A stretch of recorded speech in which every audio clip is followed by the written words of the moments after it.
विविधताओं में एकरूपता लिए भारत भूमि अपने आध्यात्मिक और सांस्कृतिक विरासत से परिपूर्ण है, जो मानवीय मूल्यों की संपदा, चाहे वह आध्यात्मिक, नैतिक या भौतिक किसी भी क्षेत्र से संबंध रखता हो, भारत की इस धरा पर सर्वव्याप्त है, जो यहाँ पर निवास करने वाले प्रत्येक जनमानस में रचा बसा है। सांस्कृतिक विषमताएं भले ही हर दिशा में भिन्नता लिए हो, लेकिन भक्ति भाव, आस्था और सनातन धर्म के प्रति अटूट प्रेम हर एक आत्मा को, प्रत्येक प्रांत और संस्कृति को एक माला में पिरोता है। फाल्गुन मास के समाप्ति के साथ ही चैत्र मास का प्रारंभ होता है। यह वह महीना है जो वसंत ऋतु के नवीन ऊर्जा से संपोषित हुआ होता है। प्रकृति भी अपने में नूतनता लिए हमारे सामने प्रस्तुत होती है। यह मास अपने में एक विशेष आध्यात्मिक ऊर्जा समाहित किए होती है। उस ऊर्जा को प्राप्त करने हेतु चैत्र मास में विभिन्न पूजा व उपासना का अवसर भी हमें प्राप्त होता है। माँ मंगला की पूजा भारतीय समाज में सुख, समृद्धि और सुरक्षा के लिए की जाती रही है। माँ मंगला धार्मिक व सामाजिक समृद्धि के प्रतीक भी मानी जाती है। माँ मंगला को सनातन धर्म में माँ भवानी का ही अवतरण माना जाता है, जो स्वयं शक्ति स्वरूपा और भगवान शिव की अर्धांगिनी है और 9 देवियों में से एक है। मंगला का शाब्दिक अर्थ होता है मंगल या शुभ। चैत्र मास में माँ मंगला की विशेष पूजा का आयोजन किया जाता है। यह मान्यता है कि इस महीने में माँ मंगला की आराधना करने पर उनकी विशिष्ट कृपा व आशीर्वाद प्राप्त होता है। पूर्वी भारत के राज्यों में झारखंड, उड़ीसा, बंगाल व छत्तीसगढ़ में माँ मंगला देवी की पूजा विशेष रूप से किया जाता है। यह यहाँ की धार्मिक, सांस्कृतिक व स्थानीय विरासत का अभिन्न अंग है। चैत्र मास के प्रत्येक मंगलवार को देवी की पूजा, आरती व अभिषेक पूरे भक्ति भाव से भजन कीर्तन के साथ किया जाता है। मंदिरों व घरों में दान धर्म, भोजन के रूप में अन्नदान तथा कई प्रकार के सामाजिक कार्य संपन्न किए जाते हैं। इन आयोजनों में स्थानीय भोजन व शिल्प कला की विविधता भी देखने को मिलती है। देवी मंगला मंदिर की शक्तिपीठ पूर्वी तटीय राज्य उड़ीसा के काकटपुर में अवस्थित है, जो प्रमुख धर्म क्षेत्र श्री जगन्नाथपुरी से करीब 60 किलोमीटर की दूरी पर है।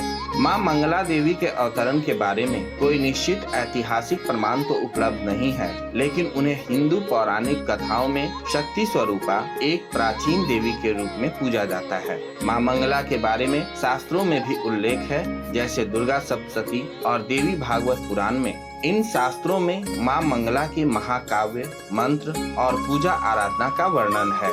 इन्हें माँ दुर्गा के 8वें रूप महागौरी के रूप में भी जाना जाता है। माँ मंगला के काकटपुर अवस्थित मंदिर का निर्माण 15वीं शताब्दी में हुआ था और यह कलिंग क्षेत्र के प्राचीन शक्तिपीठों में से एक है।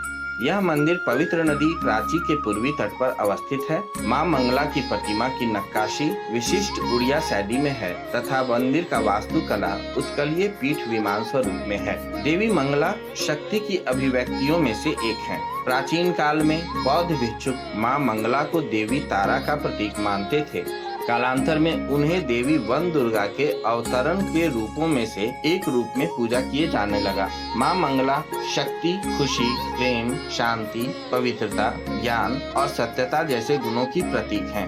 मंदिर के प्रांगण में ठोस पत्थर से बना एक बिस्तर नुमा पत्थर है, जिसके बारे में कहा जाता है कि माँ मंगला प्रतिदिन पूरे ब्रह्मांड का भ्रमण करने के बाद यहाँ विश्राम करती हैं। माँ मंगला देवी के नाम की ख्याति काकटपुर गांव के स्थानीय लोगों की एक किंवदंती से प्राप्त हुआ, जो इस प्रकार है। देवी मंगला ने खुद को प्राची नदी के गहरे पानी के नीचे छिपा रखा था। एक बार एक नाविक प्राची नदी में अपनी नाव चला रहा था। उसी समय नदी में भयंकर बाढ़ आ गई और वह अपनी नाव को नदी के बीच तक ले जाने में असमर्थ हो गया था।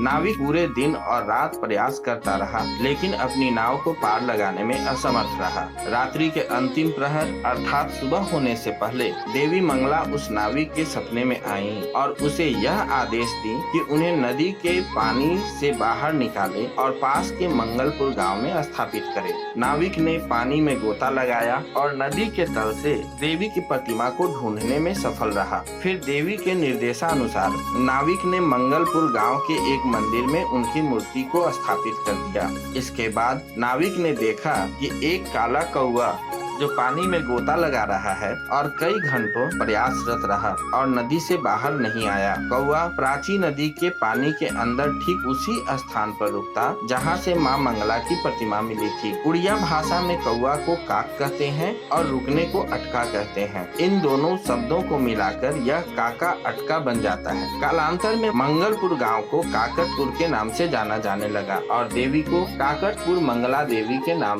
से विख्याति मिली। करीब 1548 ईस्वी के पास तत्कालीन स्थानीय जमींदार पंचानन मित्रा, जिन्हें राय चूड़ामणि के नाम से भी जाना जाता है, परिवार ने मंगला देवी का काकटपुर में मंदिर बनवाया था। मां मंगला मंदिर का नव कलेवर के दौरान पुरी के भगवान जगन्नाथ मंदिर से भी घनिष्ठ संबंध है। हर 12 से 19 साल में जब नव कलेवर के दौरान भगवान जगन्नाथ, बलभद्र, देवी सुभद्रा की नई लकड़ी की मूर्तियों को प्रतिस्थापित किया जाता है, पुरी के मंदिर के पुजारी अपने आध्यात्मिक मार्गदर्शन प्राप्त करने के लिए काकटपुर मंदिर में देवी मंगला से प्रार्थना करते हैं। देवी उनके सपनों में आती हैं और उन्हें बताती हैं कि इन तीनों देवताओं के लिए 3 दिव्य दारू ब्रह्म वृक्षों का सटीक स्थान कहाँ है, जिनसे देव प्रतिमा को स्वरूप दिया जाएगा।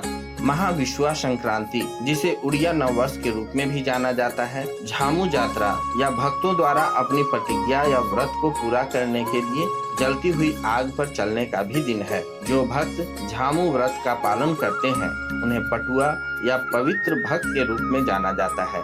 इस अवसर पर पटुआ कहे जाने वाले भक्त नदी या जल निकायों से पवित्र जल इकट्ठा करते हैं और देवता से आशीर्वाद पाने के लिए प्रार्थना करते हैं। भक्त पवित्र जल से भरे मिट्टी के बर्तन के साथ एक चैनल में जलती हुई लकड़ियों के कोयले पर चलते हैं। वे सुरम्य पोशाक पहनते हैं और जलते कोयले पर नंगे पैर नृत्य करते हैं, जो त्योहार के दौरान अनुष्ठान का एक हिस्सा है। पूर्ण निष्ठा से यह माना जाता है कि दैवीय हस्तक्षेप इन भक्तों को सभी मानसिक और शारीरिक पीड़ाओं को सहन करने में मदद करती है।